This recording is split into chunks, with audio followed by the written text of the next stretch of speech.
નમસ્કાર વિદ્યાર્થી મિત્રો, ભાર્ગવ સાહેબના જય સ્વામિનારાયણ. ધોરણ 12 ની અંદર આપણે આજે નવો પાઠ ભણવા જઈ રહ્યા છીએ. સેલ્વી પંકજમ. પાઠ ક્રમાંક તમારા પાઠ્યપુસ્તકમાં છે 16, ગદ્ય 16.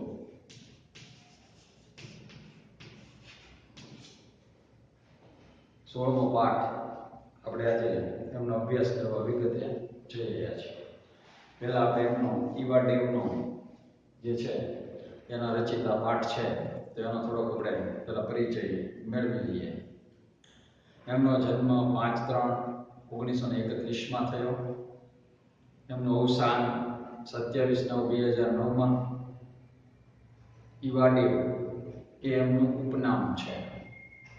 એ ઈવાડેવ ઉપનામ ધરાવતા એ લેખકનું પૂરું નામ આ પ્રમાણે છે: પ્રફુલ્લ નંદશંકર દવે. એ એનું લેખકનું પૂરું નામ છે. એનો જન્મ વડોદરા શહેરમાં થયો હતો. તેઓ વાર્તાકાર તેમજ નવલકથાકાર તરીકે સુવિખ્યાત છે. આગંતુક, તરંગિણીનું સ્વપ્ન, તહોમતદાર આ એમની ટૂંકી વાર્તાનો સંગ્રહો છે. આ ઉપરાંત તેમણે ઈસુના ચરણે નામની લઘુ નવલ પણ ગુજરાતી સાહિત્યમાં આપેલી છે. પરંપરા કે પ્રયોગ એવું કશું નામ પડ્યા વિના એમણે પોતાની સર્જકતાને ખૂબ સારી રીતે વિકસાવેલી. આકર્ષક ચરિત્ર ચિત્રણ, સુરેખ વર્ણન કલા, સંવેદનને સહજ રીતે ભાષારૂપ આપવાની અનેરી એમની એક ઢબ અથવા રીત, તેમના સાહિત્યના વિશેષો એટલે કે વિશેષ કૃતિઓ તરીકે ગણાવી શકાય છે. તો આ એમનો ઈવાડેવનો એટલે કે લેખક પ્રફુલ્લ શંકર એટલે કે પ્રફુલ્લ નંદશંકર દવે એમનો આ પરિચય હતો. એમને ગુજરાતી સાહિત્યની અંદર આવી રીતનું પ્રદાન અર્પણ કરેલું છે. હવે જે સેલ્વી પંકજમ શીર્ષક નીચે ગદ્યનો આપણે અભ્યાસ કરવા જઈ રહ્યા છીએ એનો ટૂંકો વિષય પ્રવેશ આ પ્રમાણે છે. ટૂંકમાં, માણસનો જન્મ અને ઉછેર તો હંમેશા કુદરતને આધીન હોય છે. મનુષ્યએ ક્યાં જન્મવું, કયા કુળમાં જન્મ લેવો, કોને ત્યાં જન્મવું, એ બધું જ કુદરત પર આધારિત છે. એ કોઈ મનુષ્યના હાથમાં નથી. હા, પણ જન્મ લીધા પછી પુરુષાર્થ વડે મનુષ્ય પોતાનું ભાગ્ય છે એ બદલી શકવા માટે સક્ષમ છે. ઉદાહરણ તરીકે કર્ણ. માણસનો જન્મ અને ઉછેર તો કુદરતને આધીન હોય છે, પણ સંસ્કાર અને શાલીનતા એ વ્યક્તિ પોતે પોતાની રીતે ઘડી શકતી હોય છે. આ ચાન્સ છે જિંદગીમાં. જન્મ તમે ગમે તે કુટુંબમાં લ્યો, ગમે તે પરિવારમાં લ્યો, ગમે તે જ્ઞાતિમાં લ્યો, કોઈ પણ જગ્યાએ એ આપણા કોઈના હાથમાં નથી. પરંતુ જે આપણા હાથમાં છે એ આ વસ્તુ છે: સંસ્કારિતા અને શાલીનતા, ચારિત્રતા. એ વ્યક્તિ પોતે પોતાની રીતે ઘડી શકે છે. વ્યક્તિત્વ પોતે પોતાનું સરસ રીતે ઉમદા અને ખૂબ સારું એ પોતે ઘડી શકે છે. એના સંસ્કારો એ પોતે લઈ શકે છે, મેળવી શકે છે. એટલે અહીં લખે છે કે સંસ્કાર અને શાલીનતા એ વ્યક્તિ પોતે પોતાની રીતે ઘડી શકવા માટે સક્ષમ હોય છે. આ જે વાર્તા છે એ વાર્તામાં લેખકે આ જીવન રહસ્યને સ્ફુરાવી રહે એવા વિષય વસ્તુ અને ચરિત્રનું પ્રભાવક નિરૂપણ કર્યું છે. જન્મ, પ્રદેશ, કુળ કે નાત જાતના બંધનોથી પર એવું ગુણ સંપન્ન અને આકર્ષક વ્યક્તિત્વ એ કેવી રીતે ખીલવી શકાય તેનું અહીં આગળ આ પાઠમાં આ ગદ્યની અંદર ઉત્કૃષ્ટ ઉદાહરણ આ વાર્તાનું છે. સાહિત્ય પ્રકાર પણ મળી ગયો. આ જે કૃતિ છે એ કૃતિના કેન્દ્રવર્તી ચરિત્રોના મિલન, મુલાકાત, વાર્તાલાપ એટલે કે સંવાદો અને રહસ્ય સ્પોટ, સસ્પેન્સ એવી સ્ટોરી છે. આ પર્યંત જળવાતી જિજ્ઞાસાને પોષવામાં પ્રયત્ન થયો છે. ચરિત્ર ચિત્તના વેપારોના સૂક્ષ્મ આલેખનની અંદર સ્થળ વિશેના વાતાવરણના ઝીણવટભર્યા નિરીક્ષણ ચિત્રોમાં તેમજ લેખકની ચિત્રાત્મક લેખન શૈલીમાં આપણને એમની એક કલા સૂઝનો સહજ રીતે પરિચય પ્રાપ્ત થાય છે. તો આ હતું સેલ્વી પંકજમ નામની જે વાર્તા છે એની અંદર આવી રીતે ઇવાન્ડેવ નામના જે લેખક છે એટલે કે આપણે તો એમ સમજવું પ્રફુલ્લ નંદશંકર દવે એમણે આની અંદર આ બાબત રજૂ કરી છે. હવે આપણે એને જોઈએ. પાઠ આ રીતે શરૂ થાય છે. ગાંધી ગ્રામના દરવાજે મને છોડી મોટર ધસમસથી ત્યાંથી ચાલી ગઈ. દરવાજામાં પ્રવેશ કરતા મારું મન ધડકી ઉઠ્યું. મન ધડકી ઉઠવું એટલે મનમાં ધ્રાસકો ઊભો થવો. મને પ્રશ્ન થયો, મેં એક મોટી મૂર્ખાઈ તો નથી કરી ને? હવે વાતનો ઉઘાડ થાય છે કે શા માટે, કોણે મુસાફરી કરી, ક્યાં આવ્યા, કેમ એ પોતે આવું વિચારે છે. માત્ર એક જાહેર ખબર વાંચીને, છાપામાં આવે ને જાહેરાતો, એમાંને લેખકે પણ જાહેર ખબર વાંચી હતી. પત્ર વ્યવહાર કર્યો હતો. પત્નીની પસંદગી કરવા હું છેક દક્ષિણમાં દોડી આવ્યો છું. પત્નીની પસંદગી, અહીંયા વાતનો ઉઘાડ થયો છે કે લેખક ક્યાં પહોંચ્યા છે, તો કે પત્નીની પસંદગી કરવા માટે એ આ સ્થળ પર આવી પહોંચ્યા છે. હવે એ સ્થળ તો આપણને ખ્યાલ આવી ગયો કે ગાંધી ગ્રામના દરવાજે આવીને તે ઉભા છે અને દક્ષિણ સુધી પહોંચી ગયા છે.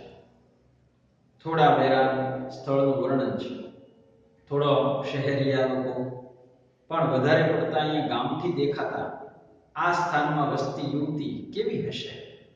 દરવાજે ગાંધી ગ્રામના ઉતરી ગયા પછી એના મનમાં એક થોડીક ચિંતા ઊભી થઈ કે હું તો માત્ર જાહેરાત વાંચીને અહીં સુધી પહોંચી ગયો હતો. અહીંયા આવ્યા પછી આ જે વાતાવરણ મને જોવા મળે છે એમાં થોડાક ગામથી લોકો છે, થોડાક શહેરિયા લોકો છે. તો એના ઉપરથી હું એવું અનુમાન લગાવી શકું કે જે યુવતીને મારે મળવાનું છે અથવા જેની પસંદગી માટે હું અહીં આવ્યો છું તે યુવતી કેવી હશે, આવો એના મનમાં વિચાર આવ્યો. એટલે કે છે, લખે છે કે યુવતી કેવી હશે? આદર્શની ઘેલછામાં, લાગણીઓના ઉભરામાં કંઈક ઉતાવળિયું પગલું તો નથી ભરાઈ ગયું ને મારાથી? અહીંયા આગળ એક વિચાર પૂરો થાય છે. લેખક પહોંચી ગયા પણ મનમાં આવી શંકાઓ, વહેમો અને પ્રશ્નો ઉમટી રહ્યા છે. મેં ચોમેર નજર દોડાવી. ચોમેર એટલે ચારે તરફ. નોંધી લઈએ શબ્દ.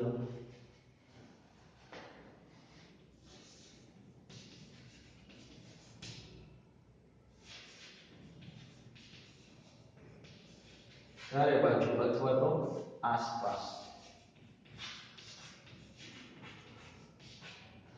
એને આજુબાજુમાં જોયું કે કોઈ દેખાય છે, કેમ કે તો પોતે તો હજી અજાણ્યા છે સ્થળેથી, પણ આવી પહોંચ્યા છે. મેં ચોમેર નજર દોડાવી. મજૂરો જેવા દેખાતા માણસો સિવાય બીજું કોઈ દેખાઈ રહ્યું ન હતું. ત્યાં મારી નજર નાળિયેરીના પાંદડાથી છાયેલા છાપરાવાળી નજીકની કુટીર પર પડી. કુટીર એટલે ઝૂંપડી.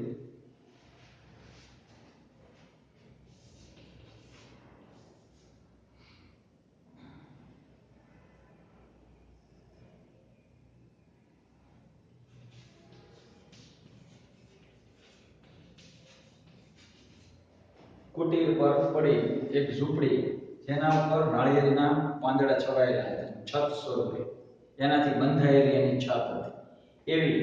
એવી ઝૂંપડી જે છે એ જોવા મળતી હતી. તો છાયેલા છાપરાવાળી નજીકની કુટીર પર પડી, નજીકમાં રહેલી, પાસે પોતે ઊભા છે એનાથી નજીક. મેં તે તરફ ચાલવા માંડ્યો. એ ગાંધીગ્રામના ડિરેક્ટરની ઓફિસ હતી, એ જે દેખાતી હતી, ખજૂરીના પાનવાળી, નાળિયેરીના પાનવાળી, છવાયેલી છાપરાવાળી. એ કુટીર પાસે એ પોતે પહોંચ્યા. ત્યાં જઈને જોયું તો એ ગાંધીગ્રામ નામની જે સંસ્થા છે, હાલમાં છે, એ ગાંધીગ્રામ નામની સંસ્થાના ડિરેક્ટરની ઓફિસ હતી. આપણે શહેરમાં હોય તો એની ઓફિસ કેવી હોય? જાહો જલાલીવાળી હોય. પણ આ તો એ મુખ્ય ગાંધીજીના વિચારોના બેઝ પર ચાલતી આ સંસ્થાના કારણે તેઓ સાદાઈથી આ ઝૂંપડીની અંદર એ ઓફિસ ચલાવતા. એ ગાંધીગ્રામના ડિરેક્ટરની ઓફિસ હતી. મારી પૃચ્છાના જવાબમાં, પૃચ્છા એટલે પૂછપરછ, પૃચ્છા કચ્છનો શબ્દ છે આ. પૃચ્છા એટલે પૂછવું અથવા પૂછપરછ.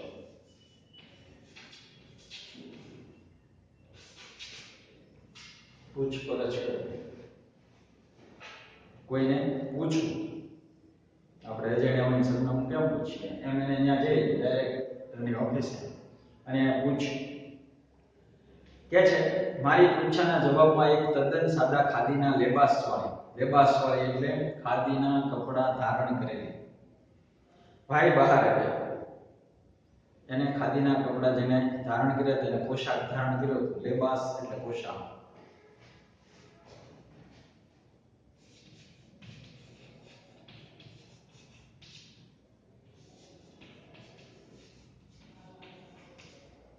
લેબાસ ધારણ કર્યો હતો, પોશાક ધારણ કર્યો હતો. એ તરત ઓફિસમાંથી બહાર આવે છે. એટલે એમનું વર્ણન શરૂ થાય છે. મિસ પંકજમનો મહેમાન છું એમ એને લેખકે કહ્યું. એ જાણતા પોતે જ એમનું ક્વાર્ટર બતાવવા મારી સાથે ચાલ્યા. ચાલતા સરહી રહીને આસપાસ શાંત ગરમ વાતાવરણમાં ચૂપકીથી ઉભેલા અત્યંત એવા સાદા મકાનોને અવલોકતા મારા મનમાં પ્રશ્ન સવારવા માંડ્યો. પાછો એક પ્રશ્ન થયો. ક્યાં હું મુંબઈનો રહેવાસી ને ક્યાં સાદગી ભર્યા જીવનમાં ઉછરેલી યુવતી કેમ કરીને મેળ ખાશે? આવી તો ગયો, હું તો મુંબઈ નગરીમાં ઉછરેલો માણસ છું અને ક્યાં સાવ આવી સાદગીની વસ્તીની અંદર રહેતી, આવી રીતે ખાદીના વસ્ત્રો ધારણ કરતી, બિલકુલ સાદાઈથી ઉછરેલી, તો ક્યાં મેળ ખાશે? પણ જાહેરાત વાંચીને આવી ગયો છે. મનમાં થોડોક એમને પ્રશ્નો થઈ રહ્યા છે લેખક, કેમ કે હજી યુવતીને એને જોઈ નથી. એ પહેલાના એના માનસિક બધા પ્રશ્નો છે. કેમ કરીને મેળ ખાશે? કેવી રીતે મિલન થશે? એમ હું અસ્વસ્થ થવા માંડ્યો. ગાંધીગ્રામના ઝાંપે ઉતર્યો ત્યાં સુધી મુસાફરી દરમિયાન જે મધુર સ્વપ્ન રચ્યો તે એક ચિંતામાં પરિવર્તિત થવા માંડી.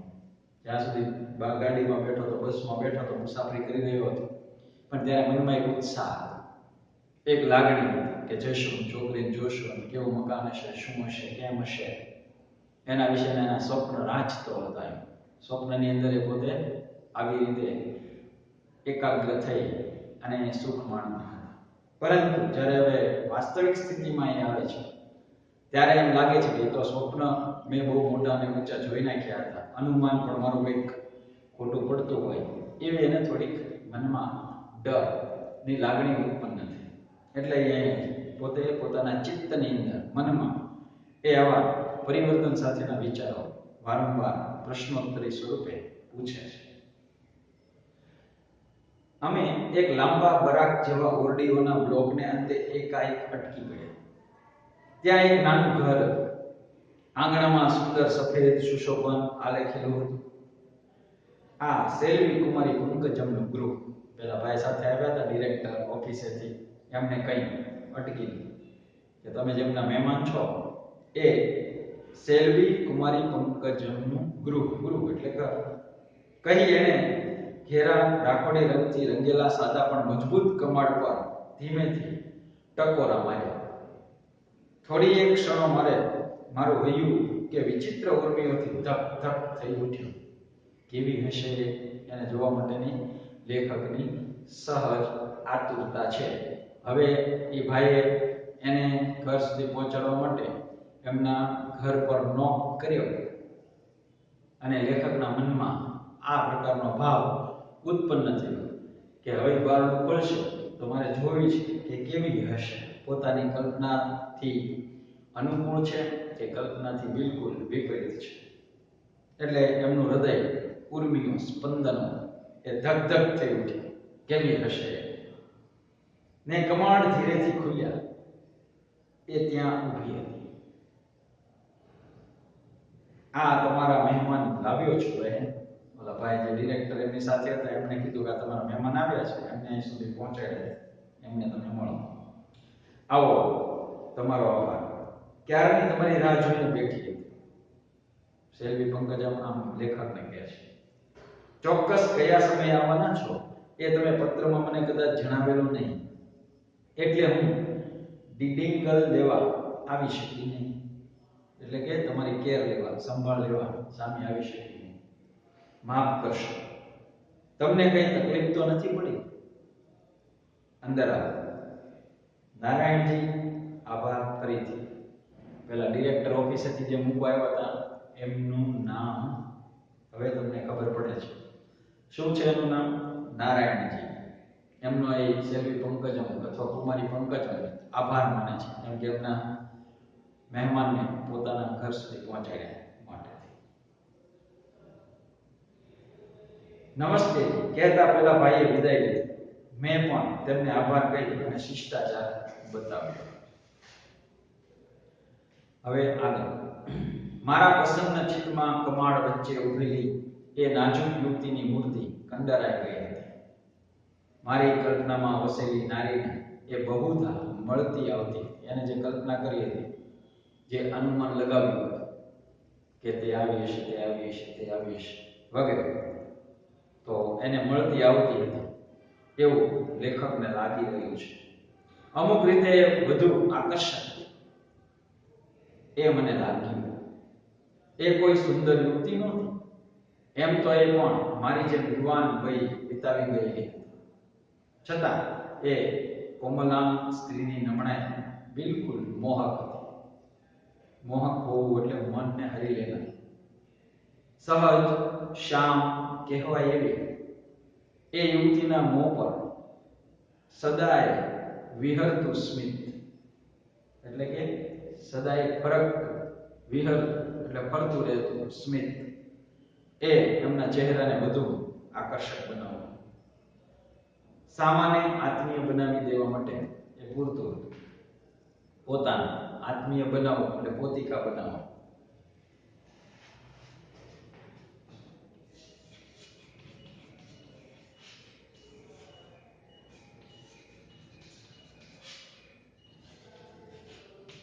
પોતિકો બનાવવું, પોતાના બનાવી લેવા, એવું એમનું આકર્ષક હાસ્ય કહે છે.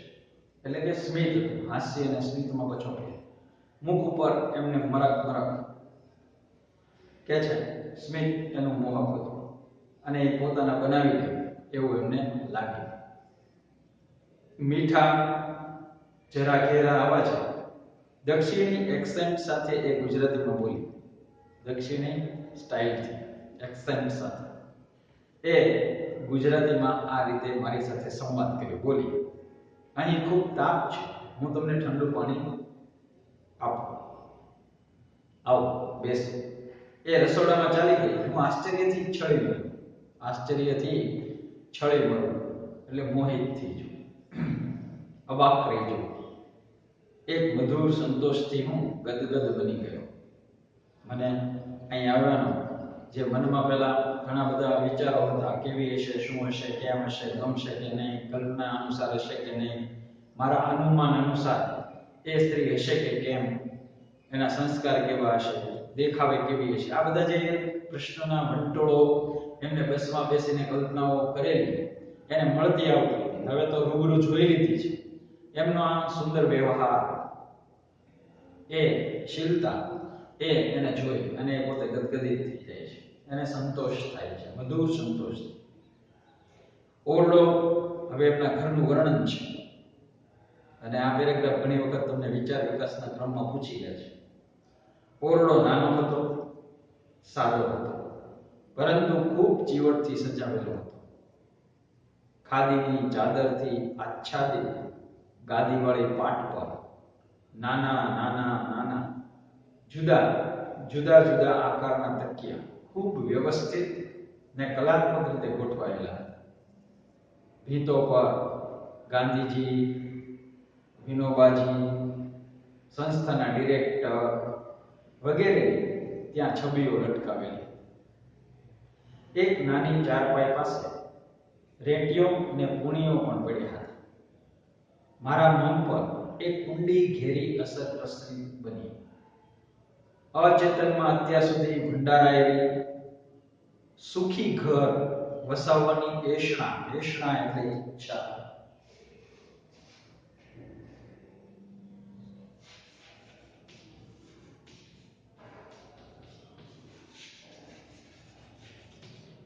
એષણા મતલબ છે ઈચ્છા.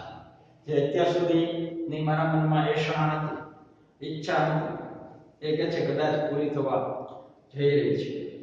એ એષણા ધીમે ધીમે સળવળવા માંડી. મીઠો મીઠો ક્ષોભ મેં પોતે જ અનુભવવા માંડ્યો. શરમ અનુભવવા લાગે છે, સંકોચ અનુભવવા લાગે છે. પાણીનો પ્યાલો લઈને એ પાછી આવી ત્યારે મારી આંખોને નાક બેવું એક તૃપ્તિ અનુભવી ગયા. શું કહે છે? મારી આંખો એને જોવાથી, એના સૌંદર્યથી અને નાક બે તૃપ્તિ અનુભવી. બે નાક શું કામ? તો કે કંઈક સુગંધ સરસ આવતી હતી. એ સુગંધ શેની આવતી હતી એ હવેના વાક્યમાં કીધું છે. કેશમાં ગૂંથેલી વાળની અંદર મોગરાની વેણીએ વાતાવરણને મીઠી સુગંધથી મહેકતું કરી મૂક્યું.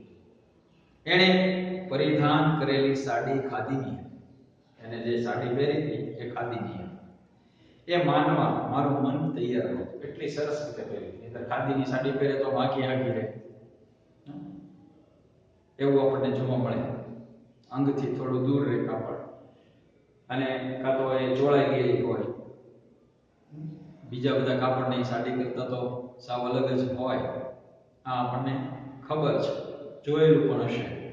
પણ કે છે અહીંયા આગળ એ લેખકનું મન માનવા માટે તૈયાર નહોતું કે એમને ખાદીની સાડી ધારણ કરી છે, પરિધાન કરી છે.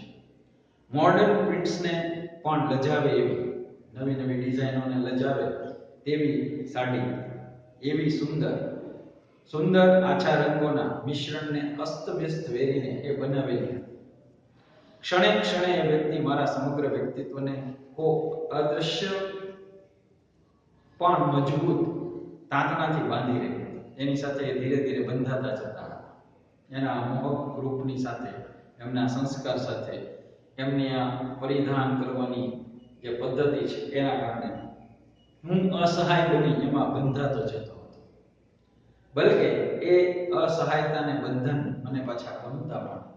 એટલે આપણને ઈશારો છે કે લેખકને સંતોષ થયો છે.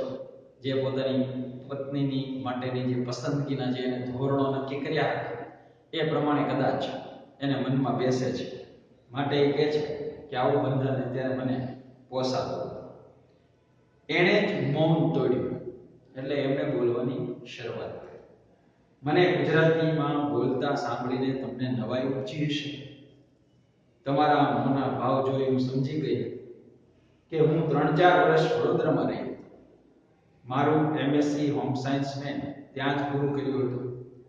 ડિગ્રી લીધા બાદ મેં 1.5-2 વર્ષ નોકરી કરી હતી. બાળકોના સંપર્કમાં ભાષા શીખવાનું વધુ મને સહેલું બની ગયું હતું. એટલે ત્યાં એ ગુજરાતી શીખ્યા છે. એ વડોદરામાં પોતે અભ્યાસ કર્યો છે MSc સુધીનો, અને પછી ત્યાં થોડી નોકરી પણ કરી છે, અને બાળકોના સંપર્કથી સારી એવી ગુજરાતી બોલી લે છે. મને ગુજરાત ગમી ગયું હતું ને ગુજરાતીઓ પણ, એટલે સેલ્વી પંકજમને પણ લેખકમાં રસ છે. એટલે કે છે કે આ વાક્ય જ આપણને કહી દે છે, આ જ મજા છે. કેટલી શિષ્ટાચાર સાથે એ કબૂલાત કરી લે છે વાત. મને ગુજરાત ગમી ગયું હતું ને ગુજરાતીઓ કહી મીઠું મીઠું તે હશે. એને લગારે, લગારે એટલે સહેજ પણ.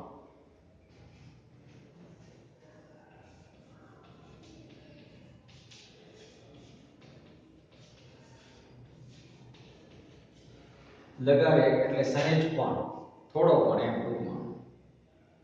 કે છે ક્ષોભ થતો હોય એવું એના વર્તન પરથી મને લાગ્યું. એની બોલવા ચાલવાની ને વાતચીત કરવાની રીત એટલી તો સરળ હતી, એટલી સ્વચ્છ અને એટલી મુક્ત હતી કે મારી વ્યગ્રતા થોડી થોડી ઓછી થવા માંડી હતી. વ્યાકુળતા, વ્યગ્રતાનો. ગુજરાતીઓ પણ એ શબ્દો પાછળનો ભાવ ને સૂચન બેઉ હું સમજી ગયો હતો કે એ પણ મને પસંદ કરે છે. મને એ ગમ્યા હતા. મેં સ્વસ્થ બની બોલવામાં મારી મુક્ત કલ્પનામાં પણ મને એ વિચારી નહોતો આવ્યો કે દક્ષિણમાં મને ગુજરાતી ભાષા સમજે એવી કોઈ વ્યક્તિની મુલાકાત થશે. સાચું કહું છું, તમને મારા આનંદનો પાર નથી. તમારી બોલીમાં જે મીઠાશ છે તે મેં કોઈ ગુજરાતણમાં સાંભળી નથી. તમારી વાત સાચી છે. પારકાને મોઢે બોલાતી આપણી ભાષા કાનને વધુ મીઠી લાગે છે. સેલ્વી પંકજમ કહે છે. હવે જો તમે થાકી ગયેલા લાગો છો. તાપ પણ ઘણો છે, ઉનાળાના દિવસો છે. લાંબી મુસાફરીમાં તમારી સગવડ પણ કદાચ નહીં સચવાઈ હોય. હું તમને મહેમાન ગૃહે લઈ જાઉં છું. ત્યાં તમે નાહી ધોઈને તૈયાર થઈ જાઓ, અને હું ભોજનનો પ્રબંધ કરું છું, એટલે વ્યવસ્થા કરું છું. પ્રબંધ એટલે વ્યવસ્થા.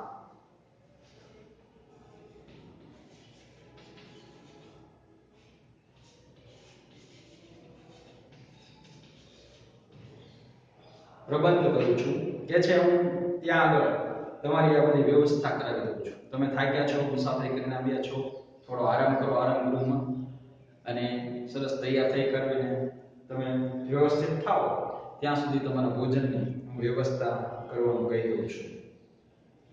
હું ભોજનનો પ્રબંધ કરું છું. પછી તમે 2-4 કલાક આરામ કરો. નમતી સાંજે હું તમને ગાંધીગ્રામની સંસ્થાઓ અને ત્યાંની વિવિધ પ્રવૃત્તિઓ વિશેનો પરિચય કરાવી દઈશ. હું મનોમન બોલ્યો, કેવી સરસ ચતુરાઈ! એકમેકનો પરિચય મેળવવાનો કેવો સરસ રસ્તો છે. એક પછી એક ક્રિયાઓ બતાવતા હું પંકજમની સ્મૃતિમાં ધીમે ધીમે ગાયબ થતો ગયો. મને લાગ્યું કે મારી હસ્તી ખોવાઈ ગઈ છે, પોતાનું વ્યક્તિત્વ લુપ્ત થયું છે. એનું મોં, એનું રૂપ, એના હાવભાવ, એના બોલ, એની ચાલ, એની આગવી રીતો, એ માત્ર કેવી મુક્ત, કેવી સાદી, કેવી સીધી, કેવી નિખાલસ. ક્યાંય ખોટી શરમ નહીં, કોઈ ખોટો દંભ નહીં, કશી છેતરાણ નહીં કે ચાલાકી નહીં. ઉઘાડી ચોપડી જોઈ લો, વાંચી લો અને સમજી લો. આવું વ્યક્તિત્વ એને અસર કરી ગયું લેખક સેલ્વી પંકજમનું, કુમારી પંકજમનું, અને એમાં પૂરેપૂરા પોરવાઈ ગયા છે. ત્યાં એક શંકા ઉઠી એના મનમાં. પાછો રહીને પ્રશ્ન, રે ભાઈ, તું તો પ્રેમમાં પડી ગયો, પણ એનું શું? તું એને સ્વીકારી બનેશ કે છે?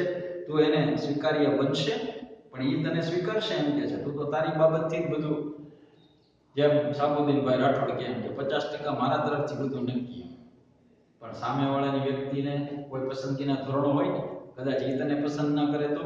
એટલે મનમાં રહીને આવો પ્રશ્ન ઊભો થાય કે પ્રેમમાં પડી ગયો, એમાં એને તો વાંધો નહોતો, પણ તું એને સ્વીકાર્ય બનશે? સેલ્વી પંકજમ, કુમારી પંકજમ તને સ્વીકારશે? થોડી બેચેની થઈ આ વિચારથી. વિચારોમાં અટવાતા મને ગાઢ ઊંઘ આવી. આમ અહીં સુધી આપણે આજે આ પાઠ જે છે એ રાખીએ છીએ. આટલો એમનો પરિચય છે. હવે પછીના વિડીયોમાં આની પછીનો પાઠ આપણે જોઈશું. પણ આટલું તમે વાંચી લેજો. લેખક ત્યાં સુધી પહોંચી ગયા છે. પોતાના ઈરાદાઓ એમને સ્પષ્ટ કરી દીધા છે.